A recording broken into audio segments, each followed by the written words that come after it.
case by case, going years back, there's always going to be guys that really, shine. Whether it's their mental capacity, their energetic personality, or you just come away and you're like, wow, that kid is special, But that happens every year. The interview process really is for coaches. We don't talk much. Myself, the other scouts, we don't talk much at all. It's for the coaches. The main reason is we want to find out how well the kid can learn. I mean, it's always about having it goes back to the character and the culture that you're trying to build within a football team. It's just day in, day out, who are the tone setters. We established our core and we have a foundation of players, high character players that we're looking to build off of. As far as age and being young and all that, we're just looking for good football players. If they're a little bit older or they're younger, it doesn't matter. We're looking for the quality of product on the field. How has the process been different with Rob? What are you guys doing differently in this whole off-season process in terms of evaluating and things that you guys may not have done? Yeah, well, it's been pretty similar, to be honest with you, as far as the draft process. I've set the college scouts came in on the 31st, and we met till the 13th. That meeting is the same as last year. I run those meetings as far as setting the board. We get together, we assign value. The things that have changed is kind of the grading chart, transitioning to more of a color-coded system, keeping numeric value on the college side, but so that we're all speaking the same language. The last couple of years we've been transitioning to a color-coded system, and it's not just college, it's pro. And so that the reason for that is that each side is talking, we're all speaking the same language. You got blue, red, gold, purple, orange, and the colors go down the line. Blue is a blue chip player. Everybody knows what a blue chip player is. Elite, top-level starters in the NFL. There's not a tremendous amount of these players. Then you have red, high-level starters. You've got gold. These are starters with limitations, or they're functional starters. Purple, and you go on down the list. That's all that doing is assigning value. So when a scout starts talking or a coach starts talking, they say, oh, this guy's a red. He doesn't really have to describe them. I know what a red is, and so we're all on the same page. It just makes things, conversations flow, and obviously on the college side, we are projecting what these players are going to be. So if you're watching an NFL player and he comes in the league, he might start off as a purple graded player, and then he elevates himself, and our coaches get their hands on him and develop him into a gold, or vice versa. It could start off as a gold and work his way down to a purple. It's based on performance, obviously, the tape that we're watching, yes. And the college side, on the college side, it's a projection-based business, so we are projecting what is the ceiling of this player. And also you want to bring in what is the floor to minimize risk or minimize in the draft when you're taking a player, because at the end of the day, it is a projection business.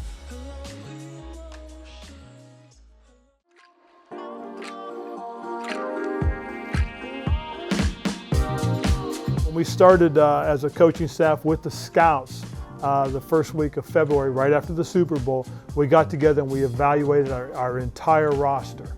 And then we talked about what our positional needs are. So if we go into this combine, we're going to focus on what those positional needs are. But we also, afterwards, a couple weeks later, sat down with the pro department, and Kyle Smith, and we talked about what our needs were positionally as well, and whether or not there are some opportunities for us to do that in free agency. So what really we're doing here is we're looking at each position that we feel really, really good about and that they're really important to us, and we're going to pay a lot of attention to those positions specifically. And we're going to look at everything, but we're going to focus a little bit more on the ones that we feel that are going to be available for us, that we believe can help us the most.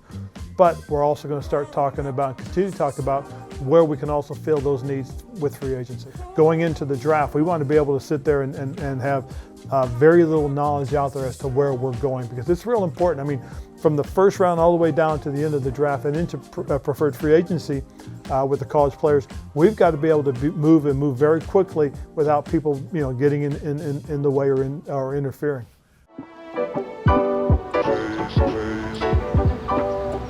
I mean, if we finished up and I did McGinnis right away, that'd be cool. Okay.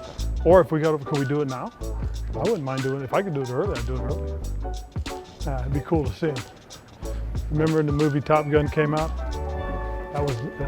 He used to have these pair of sunglasses. He had the fighter pilot aviators. So we nicknamed him the Iceman. Wish I had a nickel for every time I signed an autograph. You do. Well, somebody said it was a mile from one spot to the other, so I get my workout in. It was an amazing Super Bowl because of the weather. The weather, it cooperated. They had a lot of venues outside. Everything was centrally located. You could move very comfortably, and you only had to go outside if you wanted to. I love it here. It's ideal, centrally located. Nice. At first, people were saying that to me. HTTR. I'm going, HTTR. Oh, hail to the Redskins. All right, I got it. So once I got it, we were okay. How you doing? Good. Ron Rivera. Yes, sir. Nice to see you. How's it going? Great, man. Yeah, you enjoying yourself? Yes, sir. You should. Definitely. You should. Well, take advantage of it. Yes, sir. Yep. You doing everything? Yes, sir. Everything's at our bench. I don't think a lot of quarterbacks are doing that. Yeah.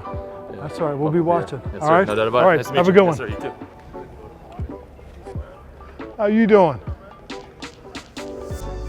Hey, Coach Rivera, how are you? Hey, Charlie. Good to see you now. Good to see you, man. You doing well? Doing well, thank you. Good, Thank good. you. All right. They got me busy. I gotta go find Dave McGinnis. Okay. Say hi to the buddy. coach. Yeah.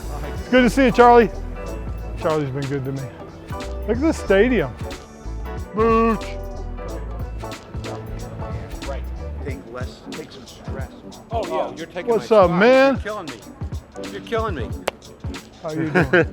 You doing all right? I'm doing great. Good to see you, sir. Love you, brother. Love you too. You doing well? So happy for you. Appreciate that.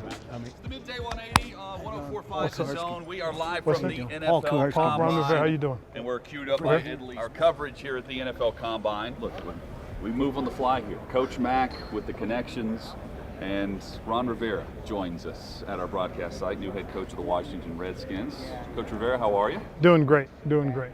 So I was told that when you heard Coach Mack was on Radio Row, you said we're absolutely making that trip over there. Absolutely. You know, Coach Mack coached me for 7 seasons, and a big part of why I developed into who I am. Well, I knew him long before he was Riverboat Ron. I knew him a long time before that, but it doesn't surprise me the success that Ron has had. It's not going to be easy when you become a coach because the hours are different. The responsibilities are so much greater. Because if you come into this thinking, hey, I'm going to do like the players, I'm going to show up at 8, I'm going to leave at 5, it ain't going to work. It's just not the way it is.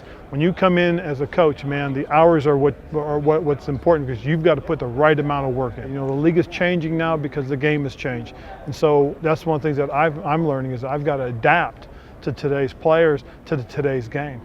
Ron Rivera has been our guest here on Radio Row. Thanks, Coach. Thank you. Oh. I guess I can't have that one up there.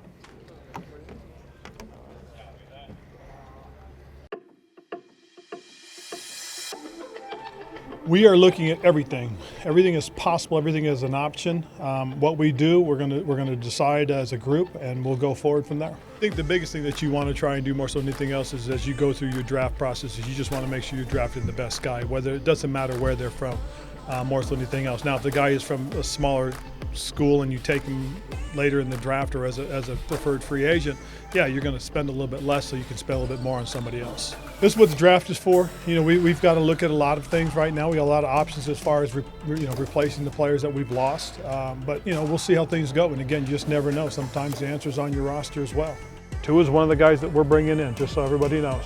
I mean, it's not a report. It's actually happening that they met with Burrow and Tua. But Ron Rivera going in and maybe drafting his quarterback. People, when they come in and take over an organization, just inherently say it's anything that was here before me is not mine, and therefore I'm just going to wipe the slate clean and do things my way. The Redskins are raising even more questions about their quarterback situation. You have an opportunity to bring in top prospects at the position. You can gain knowledge, you can gain book, and you can file it away. You could make a strong case that the Redskins should take Tua at number 2. There's no doubt about that. You take Tua. You don't trade the pick. You don't take Chase Young. You take Tua. And hey, if Haskins turns out to be better, then great. Then we can trade Tua.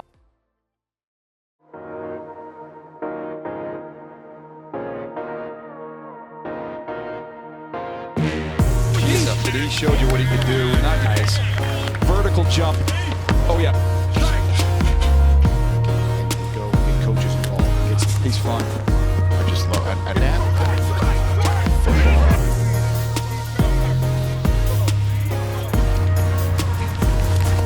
He's moving. He got out. Oh, my. 173 and then 483. He was striding it out. Charles, huh? Here's your guy.